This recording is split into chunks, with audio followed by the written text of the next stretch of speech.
Le fait que le pasteur soit riche, que tout évolue sauf nous, les servants, il y a un problème. Tu vois, le mariage où on a perdu toute symbolique. Aujourd'hui, quand tu vois qu'il y a des dots, après chacun ses moyens, hein, mais quand tu vois que de base la dot est à 50 000 et qu'aujourd'hui les familles parce que ma fille a fait des études, parce que ma fille, j'en sais rien, ma fille est docteur, parce que ma fille elle est venue en France. Non mais ça c'est des familles pauvres en général. C'est des familles très pauvres. Qui veulent investir ou qui veulent s'enrichir sur le mariage de leur enfant alors que c'est symbolique. Les personnes, pour moi, qui vont tous les jours à l'église et qui ont besoin de prier tout le temps, c'est des personnes qui ne vont pas bien. Déjà, ça, c'est un premier sujet. Le fait de parler des charaudes et tout ça, parce que c'est la facilité. Les frères, ils n'ont pas besoin d'aller sur les sites de rencontres, t'as juste à aller à l'église.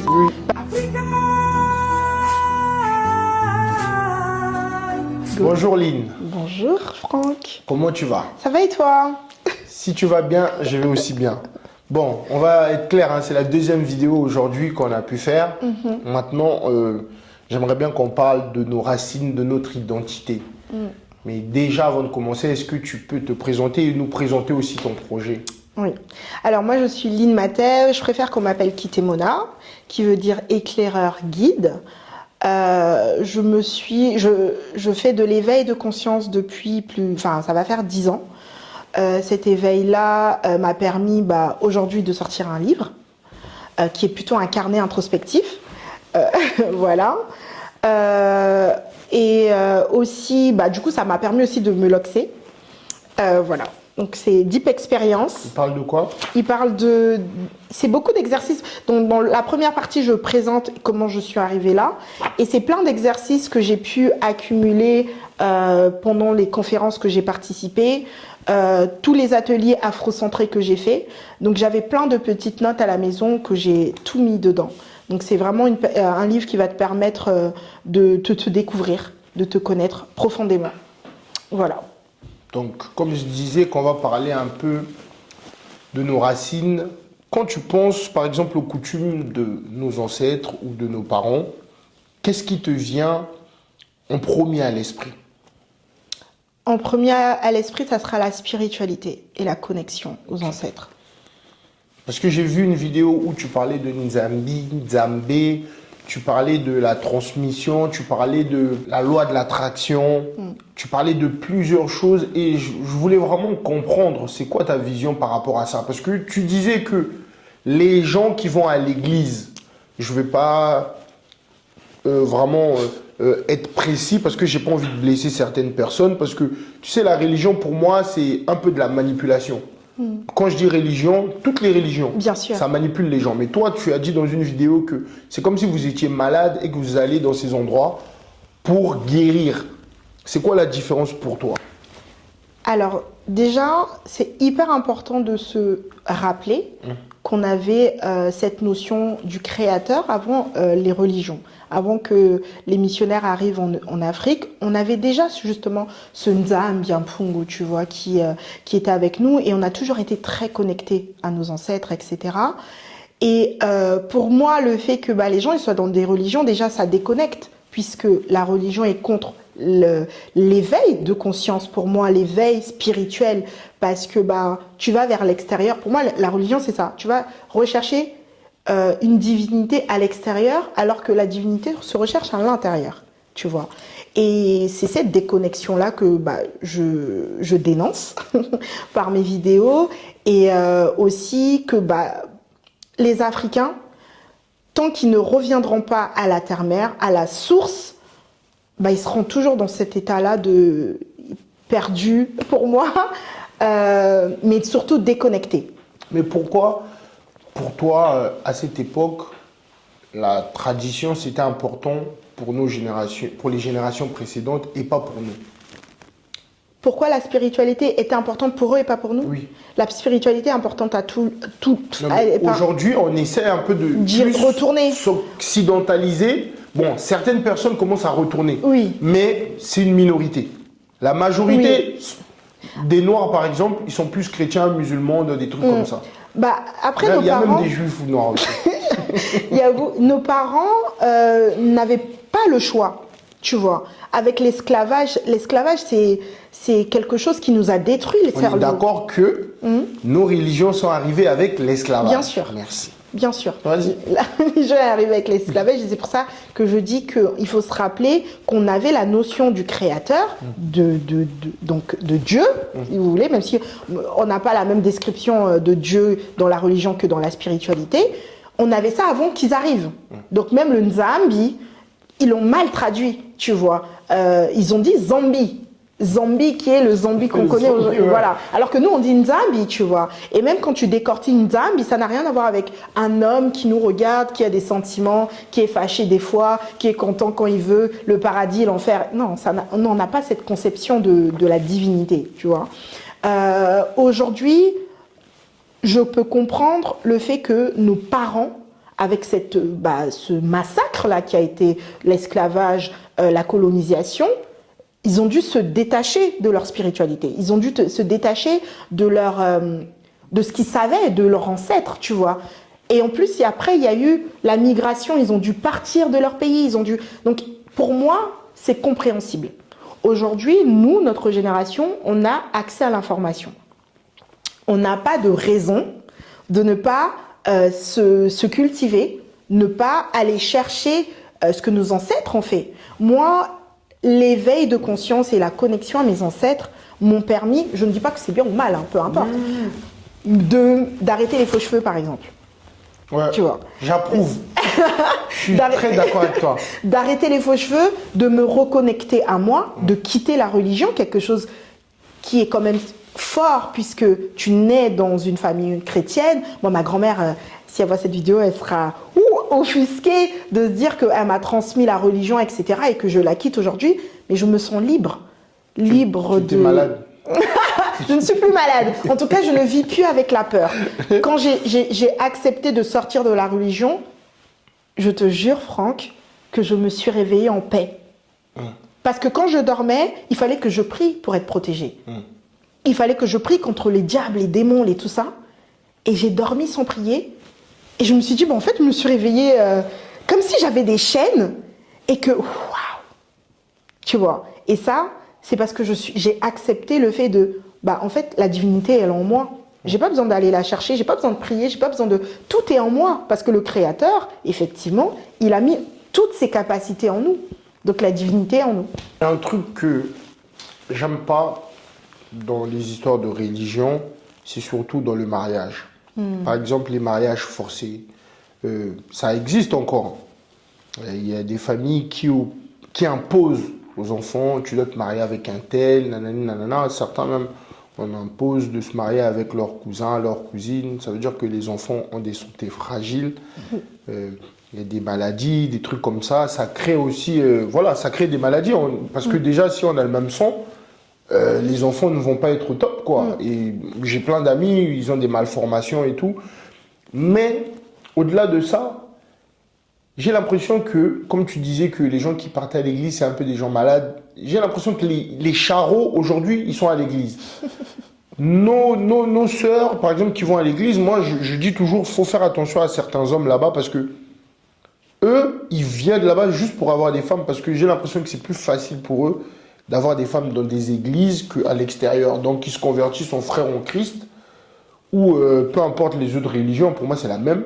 Ils vont là-bas pour faire semblant, pour avoir des sœurs, ils s'amusent, ils changent, oui. Et surtout, en manque d'affection. Donc, ils profitent, ils abusent de ça. Ensuite, le mariage. Le mariage, avant, c'était plus dans nos coutumes, le sel, des trucs comme ça, c'était symbolique. Aujourd'hui, c'est devenu un truc commercial. Déjà, on commence par les rencontres à l'église, puis arriver là aujourd'hui. Qu'est-ce que tu en penses? Si tu peux... Moi, je peux te dire ce que je pense. Hein. Moi, je suis là pour dire la vérité. Bah oui, comme on a dit, hein, dans les églises, il y a tellement de personnes qui sont pas bien. Parce que, encore une fois, elles recherchent à l'extérieur ce qu'elles devaient rechercher à l'intérieur, tu vois. Passer toute sa vie à se dire qu'il y a les démons qui me poursuivent, donc il faut que je continue à prier, etc. En fait, tu vas toujours être dans cette perpétuelle recherche de démons, les personnes, pour moi, qui vont tous les jours à l'église et qui ont besoin de prier tout le temps, c'est des personnes qui ne vont pas bien. Déjà, ça, c'est un premier sujet. Le fait de parler des charaudes et tout ça, parce que c'est la facilité. Les frères, ils n'ont pas besoin d'aller sur les sites de rencontres. T'as juste à aller à l'église. Oui. Parce qu'une femme, elle se dit... Et moi, je suis une fois allée à l'église. J'étais en concubinage avec mon ex. Et il me disait... toutes les personnes qui vivent avec un homme sans être mariées, c'est la fornication. Mais comme si c'était une attaque personnelle, tu vois. Tu te dis, mais en fait, où on doit, entre guillemets, venir chercher la paix, c'est là qu'on se fait attaquer. Avec même les prédications, c'est violent en fait. Ouais. Tu vois, c'est très très violent. Donc, dans tout ça, le fait que le pasteur soit riche, que tout évolue sauf nous, les servants, il y a un problème. Tu vois, le mariage où on a perdu toute symbolique. Aujourd'hui, quand tu vois qu'il y a des dots, après chacun ses moyens, hein, mais quand tu vois que de base la dot est à 50 000 et qu'aujourd'hui les familles parce que ma fille a fait des études, parce que ma fille, j'en sais rien, ma fille est docteur, parce que ma fille elle est venue en France. Non mais ça c'est des familles pauvres en général. C'est des familles très pauvres.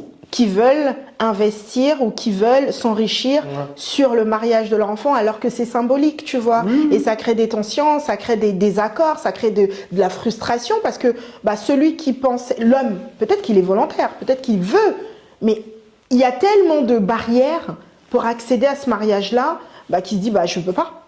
Tu vois, je peux pas, ou je vais aller m'endetter je vais aller faire ci, ça, pour pouvoir payer ce qu'on m'a demandé, alors que après 2 mois, après, se sépare. 2 mois après, se sépare. Parce qu'on n'a pas mis les symboles, on n'a pas mis les vraies valeurs, l'essence même du mariage. Oui, c'est vrai. Vois, au centre, on a mis les intérêts. Tu vois. Moi, il y a un truc que j'aime pas dans nos racines. C'est ce truc-là où même quand tu arrives en Europe, ça te rattrape. Et c'est là que tu te rends compte que, mais non, nos coutumes, tout ça là, il y a des choses qu'il ne faut plus respecter. Par exemple, certains respects de certains aînés qui n'en valent même pas la peine. Par exemple, moi je vois, il y a une personne, juste parce que c'est mon oncle, il doit me parler comme si j'étais une merde, alors que dans la vie, j'ai réussi plus que lui. Ça, c'est faux. Hein. Ça, le droit d'aînesse, pour moi, c'est faux parce qu'on a aussi un proverbe qui dit « Moi, nape à beta kambonda ». Donc, pour moi, c'est faux. C'est vraiment les gens qui abusent. Moi, je pense qu'on est issus d'une culture très, très riche. Et cette culture-là, elle est faite à évoluer. On n'est pas obligé de rester parce que c'était écrit comme ça, on doit rester. Non, tout évolue dans le temps. Donc, nos coutumes aussi doivent s'adapter. On s'adapte. Les gens qui mentent et qui disent oui, comme aujourd'hui, par exemple, si on reparle de la dot, oui, mais les listes, elles évoluent. Elles évoluent par rapport à quoi? Par rapport, tu vois, donc ça veut dire que si les listes de dot évoluent, notre culture aussi, nos traditions, etc., doivent évoluer avec notre temps, tu vois. Donc moi, ce truc de droit d'aînesse où parce que tu es adulte, tu ne peux pas m'écouter ou moi je peux rien t'apporter, c'est faux parce qu'on a ce proverbe-là qui contredit justement ça. Et moi, personnellement, avant on disait aussi dans certains jargons bidons, un enfant appartient à tout un village. Des phrases comme ça, où un enfant, c'est l'enfant de toutes les mamans. Ça, c'est vrai. Hein. Moi, je suis d'accord. Mais il y a certaines mamans qui maltraitent les enfants des autres. Parce qu'elles sont malveillantes. Mais c'est pas la tradition le problème. C'est comme le couteau. Parce que beaucoup disent les traditions africaines sont mauvaises, etc. Mais c'est pas les traditions qui sont mauvaises. C'est la personne qui l'utilise. Ou le kindoki. Moi, personnellement, j'adore la spiritualité africaine. Les gens en ont peur. Pourquoi vous en avez peur? C'est comme le couteau. On nous a vendu des marabouts. C'est ça. C'est la sorcellerie. Alors que non. Les rituels, des trucs comme ça. Et ça aussi, ça fait peur. Les grands de ces pays-là, il y a une photo très intéressante de la reine Elisabeth qui était au Ghana. Mais au Ghana, pas au Ghana dans un hôtel, au Ghana dans un baobab habillé avec les trucs traditionnels. Elle voulait garder son pouvoir. Voilà, donc eux s'ils vont là-bas pour récupérer tout ce qui est sacré, ils savent pourquoi. C'est malheureusement les Africains qui veulent s'éloigner de ces choses-là et ils sont perdants, tu vois. Donc on doit utiliser le vaudou, les marabouts, tout ça pour toi? Pas marabout, Marabout et vaudou, c'est pas la même chose. Le vaudou, oui. Le vaudou a d'ailleurs libéré Haïti, qui est aujourd'hui diabolisé. Mais c'est grâce au vaudou qu'on a été Donc toi libéré. tu peux faire du vaudou à ton mari? Faire du vaudou, ça veut dire quoi? Bon, marabouter, un truc comme ça, le bloquer. Moi, personnellement, je suis d'accord. Hein. Si ma femme, elle peut me verrouiller, activer les comme choses. ça, je reste toute ma vie fidèle à elle. Ça, je suis d'accord, mais pas autre chose. Pas devenir un imbécile ou elle peut me tirer les oreilles, me gifler. Mais si, la fidélité, je suis d'accord. Il faut qu'elle me maraboute. Tu sais que ça existe. Hein. Les Africains sont très, très hypocrites. Quand tout va bien, on dit on va à l'église, etc. Ouais. Mets-leur un vrai problème. Tu vas voir comment ils vont aller vite au village. Et ça, c'est dans toutes les... Moi, quand j'arrive dans ma maison, une nouvelle maison, ma mère, elle vient avec le sel, les clous de girofle, elle parle en langue et tout. Mais pourquoi tu ne pries pas Jésus-Christ ou pourquoi tu ne prends pas la Bible? Et ça, je lui dis tous les jours. Ma mère est très chrétienne, très dans la Bible, très dans les lectures, etc. Mais pourquoi quand tu dois bénir la maison, tu parles à tes ancêtres? Pourquoi tu dis que là, on arrive dans un nouveau lieu qui doivent être là? Les Africains sont hypocrites. Et tant on sera dans cette hypocrisie-là, on va pas s'avouer des choses. Quand ça va pas, tout Africain repart à la source. La source, c'est le village. La source, c'est nos ancêtres. La source, c'est les clous de girofle, le sel, le nsamba, toutes ces choses-là. Par rapport aux croyances, je veux te poser une question. Oui. Moi, je pose des questions qui fâchent. Hein. Dis-moi. Moi, je suis fou, les gens, ils savent. Bon, les musulmans, eux, ils vont se recueillir à la Mecque, qui est en Arabie Saoudite. Les chrétiens, ils vont... la terre promise, c'est Jérusalem. Bon, nous, maintenant, les Noirs, c'est où notre terre promise? C'est l'Afrique. Tout le continent. C'est tout le continent, la terre-mère. Pour moi, c'est l'Afrique et faut se référer au vaudou, par exemple. Toutes nos terres sont sacrées. Déjà, pour moi, l'Afrique, c'est le paradis. Et faut aller vers des cultures qui ont gardé leur ancestralité et qui ont quelque chose à transmettre. Tu vois, nous justement, on se sent libre. Dans la spiritualité, il n'y a rien qui est fermé. Et tu parles de Jérusalem, pour moi, c'est commercial. La Mecque, c'est commercial. Je suis désolée pour les croyants, mais c'est quoi ce voyage-là où tu dois payer? Ça coûte cher d'aller à la Mecque. Cher. Et en plus, ça coûte cher d'aller à Jérusalem. Des fois, ils te refusent le visa. Tu vois, c'est très grave. Donc, nous, pour moi, l'Afrique même est la terre-mère et tu n'es pas cantonné dans quelque chose où tu dois payer. Nous, c'est gratuit, tu dois payer peut-être des fruits, des trucs comme ça aux ancêtres, tu vois. Et c'est vrai que c'est hyper important d'aller dans sa famille parce que chaque clan, chaque famille a ses totems, tu vois. Pour moi, c'est ça, la terre sacrée, parler à ses ancêtres, se reconnecter à son essence même. Et ça coûte pas cher, hein. Ça coûte des fruits, des symboles. Voilà. Les marabouts à la base, tout ça, c'était pour se protéger. Non, pas marabout. Non, mais tu vois ce que je veux dire. Moi, j'utilise un langage pour que tout le monde capte. Normalement, c'était pour se protéger, mais sauf qu'aujourd'hui, certaines personnes utilisent, par exemple, nos traditions pour ensorceler les autres, pour... par exemple, je vais t'envoyer une maladie, je vais t'ensorceler, des trucs comme ça. Pour ça aussi que certaines personnes ont peur. Et je trouve aussi qu'il y a eu un lavage de cerveau. Pourquoi? Parce que nous, les Noirs, on s'identifie plus aux autres. Tu vois ce que je veux dire? Donc, il y a un truc où on ne se sent pas bien. Moi, tu sais, quand on me demande c'est quoi ta religion, je dis je suis noir. Très bien. Tu vois, je dis que je suis noir. Mais lui, il sait, je dis que je suis noir. On me dit pourquoi? Parce que, comme je t'ai dit, on me dit dans la Bible que la terre promise, c'est Jérusalem. Et les gens, ils vont dire non, c'est pas comme ci, c'est pas comme ça, on va toujours. Mais on est d'accord que tout est arrivé avec la colonisation. Comment est-ce qu'une personne qui t'a fouetté, qui t'a amputé, va vouloir ton bien, qui t'a décapité, peut t'imposer son Dieu et toi, tu crois que ce Dieu-là va te libérer? Regarde, on a attendu combien d'années Dieu en a... Il revient le pas. retour du Christ en Afrique. Il revient jamais. Tu vois ce que je veux dire? Si je dois rebondir sur ce que tu disais, tu parlais de marabout, mais moi je vais utiliser un autre terme, nganga.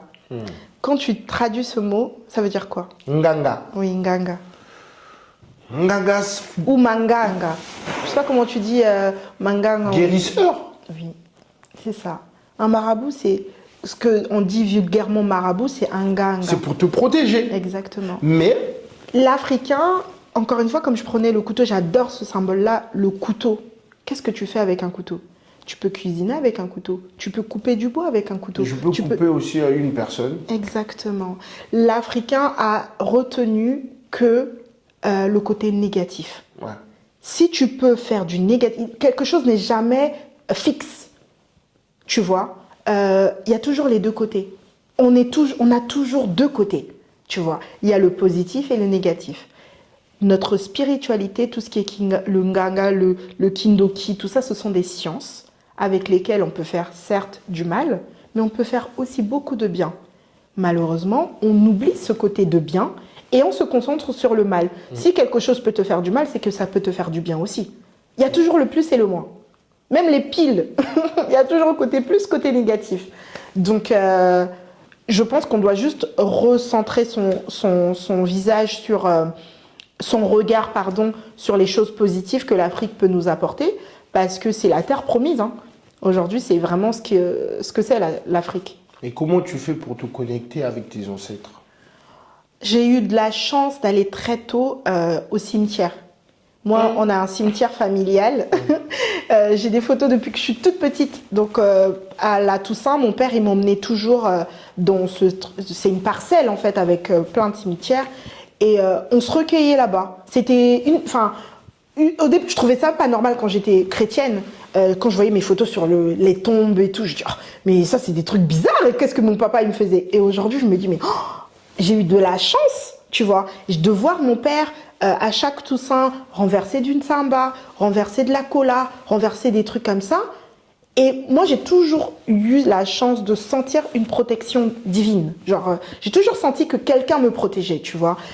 Et tout ça, déjà, je me suis déconstruite sur le fait que c'était pas négatif. Parce que dans la religion, ils parlent de Joseph, Pierre, tout ça. C'est qui pour eux? Leur ancêtre. Moi, il y a pas, mes ancêtres ne s'appellent pas Pierre, Mathieu et tout. Mes ancêtres s'appellent Voilà, Malonda, Makoko, des trucs. Exactement, ouais. C'est juste ça. Donc moi, je me reconnecte à eux en parlant tout simplement, en me présentant qui je suis, qui sont mes parents. Et je leur parle, je leur demande de m'accompagner, que je reste connectée à eux, en fait, tout simplement. Ouais. Mais moi, il y a un truc qui me fait un petit peu mal, c'est par exemple tout ce qu'on a pu vivre, par exemple comme l'esclavage, tout ça. Je pense que je me pose aussi une question, je me dis que si vraiment notre Dieu, il nous aimait vraiment, pourquoi il ne nous a pas protégés par rapport à ça? Alors justement, on n'a pas la conception de Dieu comme les croyants, on n'a pas un Dieu, on a une divinité, on a une source, tu vois. Et il ne s'est pas éloigné. Et tu sais que là, le christianisme, je pense fortement que si ça continue comme ça, là, dans même pas 15 ans, le christianisme va être en déclin et personne ne sera chrétien. Parce que on voit les scandales, les gens commencent à ouvrir leur esprit, etc. Ça fait combien d'années, combien de décennies qu'on a vécu l'esclavage? Et notre spiritualité, elle est là, elle est intacte, elle ne bouge pas. Contrairement à la conception de Dieu chrétien, c'est pas à Dieu de faire. Nous, on doit être actif. L'être humain a un cerveau, a des membres, a tout, un métabolisme qui va lui permettre de faire des choses. Et il n'y a pas de Dieu va faire, il va pas faire, etc. Qu'est-ce que toi tu mets en place pour être protégé? Si tu oublies tes ancêtres, ou si tu ne fais pas appel à eux, pourquoi ils vont intervenir? Tu vois ce que je veux dire? Je pense qu'il y a eu des alliances et des choses on a été traumatisés. Il y a un choc qui a été fait pendant l'esclavage qui nous a déracinés, tu vois. On nous a limite coupé la tête. Et quand on a été... et surtout, il y a un truc aussi, je pense, qui intervient, c'est que l'homme noir pense que tout le monde est gentil. Ouais. L'autre est gentil. Nous, on est méchants entre nous, ouais, entre noirs, mais l'étranger peut être gentil. Et c'est pour ça que tu verras que le noir est beaucoup dans l'hospitalité, l'accueil de l'autre, etc. Et il y a ça aussi, l'observation. Le blanc est venu nous observer, voir comment on fonctionnait. Et quand on l'a accueilli, on lui a montré, parce que pour nous, c'était pas mauvais. On est beaucoup dans cette transmission aussi. On lui a montré, regarde, ça c'est nos ancêtres, ou je sais pas, c'est nos totems. Ah, ok. Donc, il savait où taper, en fait. Et quand tu déconnectes quelqu'un de sa source, je sais pas si tu vois, tu vois, dans Avatar, quand les gens ils se connectent avec le cheveu oui, et tout. Oui, c'est vrai. Je le vois vraiment dans cette manière où si tu es déconnecté, bah, tu es déconnecté en fait. Ouais. Et rien n'est perdu. C'est ce qui est bien. Malgré tout ce qu'on a pu vivre, on a juste à se reconnecter. Et quand tu te reconnectes à quelque chose de sain, il faut savoir ce que tu veux aussi. Parce qu'il y en a plein qui veulent le pouvoir, qui veulent dominer les autres. Bah ça, tu pourras aller voir les féticheurs, etc. Mais si tu vas avec une bonne intention et le fait de se dire « je veux me reconnecter à mon essence même, à mes ancêtres, etc. », ils seront là pour nous accueillir et ils seront là pour nous aider. Est-ce que tu crois, à certains termes, par exemple, quand une personne meurt, cette personne continue de vivre pendant tant de temps avant où de son se esprit, il est là, il circule. Parce que nous, on dit toujours, ouais, un tel est mort, on doit attendre 40 jours, son esprit il est encore dans sa maison. Si on ouvre, on peut le voir. Bon, moi, mon père, même quand il était mort, sa maison, c'était accessible, hein, tu vois. Et en plus, mon père, je pense pas qu'il va nous faire du mal. Qu'est-ce que tu penses par rapport à toutes ces choses-là? Moi, j'ai jamais compris c'est quoi. Je sais pas si tu sais, mais j'ai perdu mon papa aussi. Paix à son âme. Chez nous, on dit pas paix à son âme, que son âme soit vivifiée, tu vois, qu'il soit là. Parce que nous, on se repose pas, justement. Nos ancêtres là, nos ancêtres sont là, justement, pour ils ont travaillé en tant qu'humains, donc avec la matière. Quand ils meurent, leur âme est toujours là. Mais l'âme se veut de se réincarner, veut la réincarnation pour justement payer les mfouka, tu vois, et revenir et ainsi de suite. Et tant que tu n'as pas eu une vie totalement parfaite, bah, tu ne peux pas te reconnecter à la source qui est, entre guillemets, Dieu, tu vois. Donc, effectivement, les morts ne sont pas morts. Les morts sont là, les morts nous écoutent. Moi, les morts qui sont vraiment morts, une double mort, c'est quand tu as eu une vie tellement misérable et tellement mauvaise que là, tu vas plus t'incarner. Et là, justement, tu meurs une deuxième fois et tu vas pas revenir, tu vois. Parce que moi, je crois fortement à la réincarnation. Je pense que quand tu vois ta fille, tu te dis, mais elle a des comportements assez... On dirait une vieille dans ce qu'elle va faire, etc. Parce qu'on revient, en fait, tu vois. Donc, qui revient? C'est ceux qui sont partis. Tu y crois? J'y crois fortement. Et c'est même pas croire. Et justement, j'aime plus... les mots sont super importants pour moi maintenant. Je ne crois pas, je vis. Et les croyants, justement, c'est les gens qui sont dans la religion parce qu'on leur dit quelque chose et ils vont croire. Et c'est important, la spiritualité, parce que tu expérimentes. Et c'est pour ça que j'ai appelé ça expérience, parce que chaque expérience fait que tu vas arrêter de croire. Si aujourd'hui, quelqu'un me rencontre et tu vas lui dire, peut-être Lynn, elle parle de cette manière, etc., elle va te croire. Mais si la personne me rencontre, elle va dire oui, effectivement, tu vois. Donc, je ne crois pas, je le vis au quotidien. La mort de mon papa, il est mort dans mes bras. Jusqu'aujourd'hui, quand je fais appel à mon père, je dis, papa, je suis bloquée dans telle situation. Tu dois faire ça parce que ça. 2 jours après, j'ai des... Pareil pour moi. Je rêve mon père qu'il est là, il fait etc. Je le vois intervenir, je le vois m'accompagner. Donc, comment tu vas croire à quelque chose de cette manière? Tu crois pas, tu le vis. Justement, pour intervenir à ça, moi j'ai l'impression que mon père, il règle mes problèmes même aujourd'hui, alors que ça fait bientôt 11 ans qu'il est mort. Chaque fois que je me plains d'un truc, j'ai toujours une solution. Je vais galérer un moment, mais je vais dire, ah, mais j'ai quelqu'un. Je sais pas, hein, mais j'ai l'impression que ce que tu as dit, c'est vraiment réel. Quand tu perds vraiment ton père ou ta mère et que tu as des difficultés, tu penses à eux, tu arrives même à les parler, même dans ton sommeil ou même en pleurant, j'ai l'impression qu'il y a un truc qui se... Tu n'as pas l'impression. C'est là parce que tu le vis. Non mais là, quand je ça revient. Tu vois ce que je veux dire? Voilà. Et je me reconnais dans ce que tu dis. Mais c'est ça. Et tu vois, il y a plein de gens qui vont pleurer Jésus-Christ. Mais Jésus, enfin, désolé encore une fois, mais c'est qui pour toi? Est-ce que tu le connais? Parce que c'est dangereux. Tu sais, on appelle des égrégores. Il y a des égrégores, il y a des entités. Chez nous, on met beaucoup d'entités dans les statues. Ouais. Une petite anecdote, j'ai ramené ma mère au musée Jacques Chirac et à un moment elle voit les statues, elle avait peur et je me moquais, je suis oh maman toi aussi tu es trop ta villageoise et tout ça nana.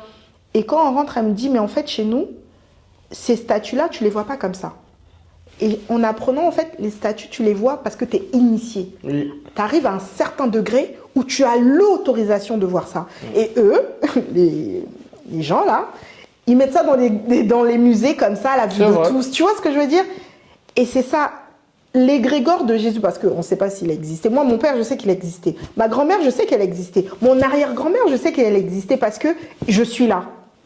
Mais Jésus ou les Moïse ou les trucs, ils ont existé. Tu les as vus comment?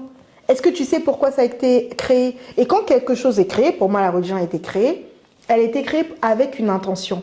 C'était quoi l'intention derrière?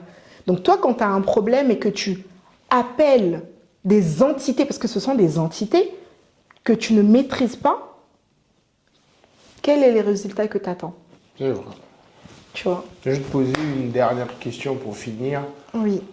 Aujourd'hui, qu'est-ce que nous, les jeunes, on peut faire pour ne plus s'éloigner de nos valeurs ancestrales dans le monde d'aujourd'hui?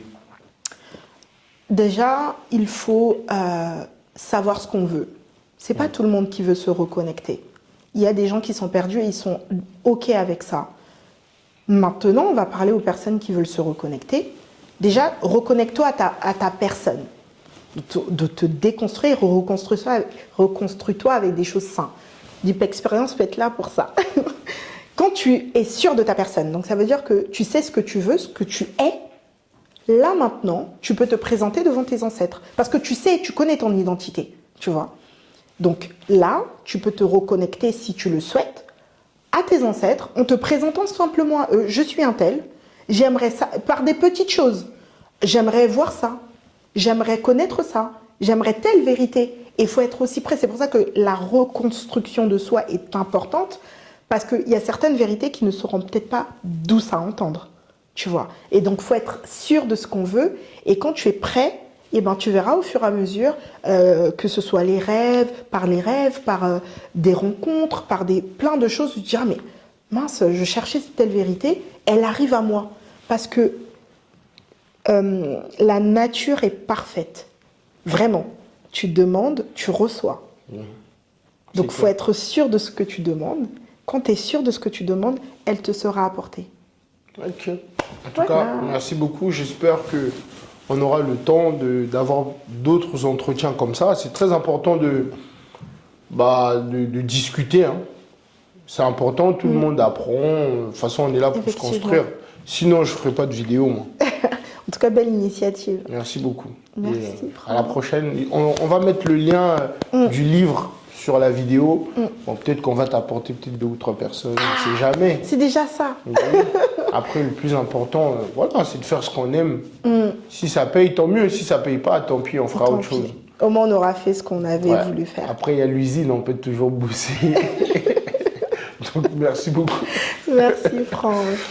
Regarde, tu rigoles.